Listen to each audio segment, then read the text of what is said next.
Of the Bible. We're on Genesis 38, Judah and Tamar. The last one read was, of course, Genesis 37, where Joseph's brothers sold him into slavery. I'm sure we'll be picking that up a little bit later, but it seems like we're going to be reading about Judah and Tamar. As soon as we get that minute in, we'll start to read. But obviously, if you're new and you've just came in, you don't know what's going on.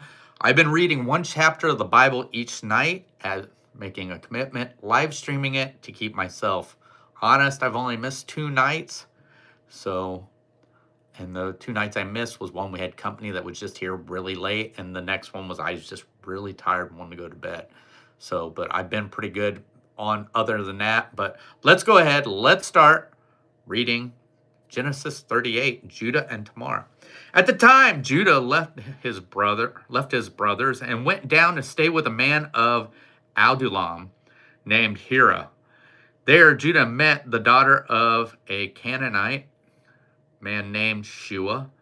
He married her and lay with her. She became pregnant and gave birth to a son who was named She conceived again and gave birth to a son and named him Onan. She gave birth to still another son and named him Shelah. It was at Kezib that she gave birth to him. Judah got a wife for his firstborn, and her name was Tamar. But Judah's firstborn, was wicked in the Lord's sight, so the Lord put him to death. Then Judah said to Onan, "Lie with your brother's wife and fulfill your duty to her as a brother-in-law to produce offspring for your brother." But Onan knew that the offspring would not be his. So whenever he lay with his brother's wife, he spilled his semen on the ground to keep from producing offspring for his brother. What he did was wicked in the Lord's sight, so he put him to death also.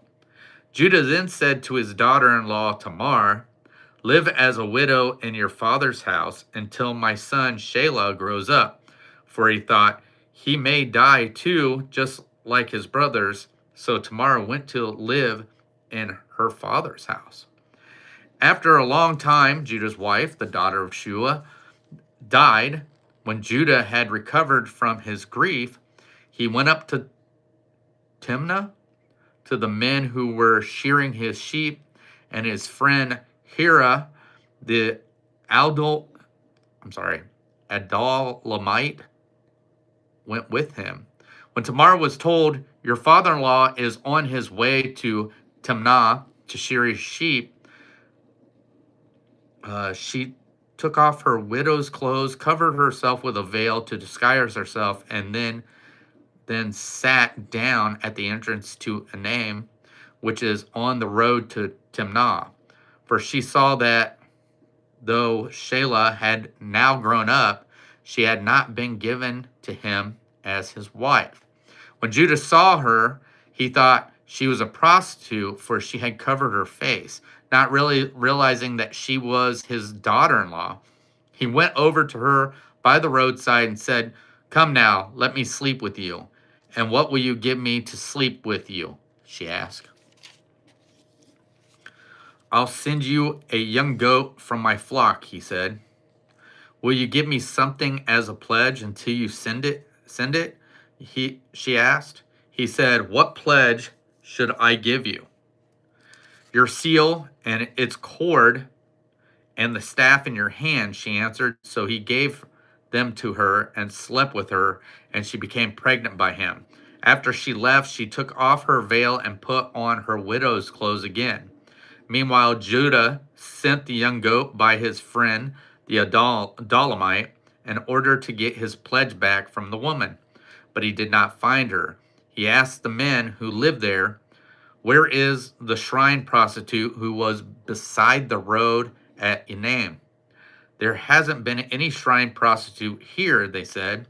So he went back to Judah and said, "I didn't find her. Besides, the men who live there said there hasn't been any shrine prostitute there." Then Judah said, "Let her keep what she has, or we will become a laughingstock. After all, I did send her this young goat, but you didn't find her." About 3 months later, Judah was told, "Your daughter in law, Tamar, is guilty of prostitution, and as a result, she is now pregnant." Judah said, "Bring her out and have her burnt to death."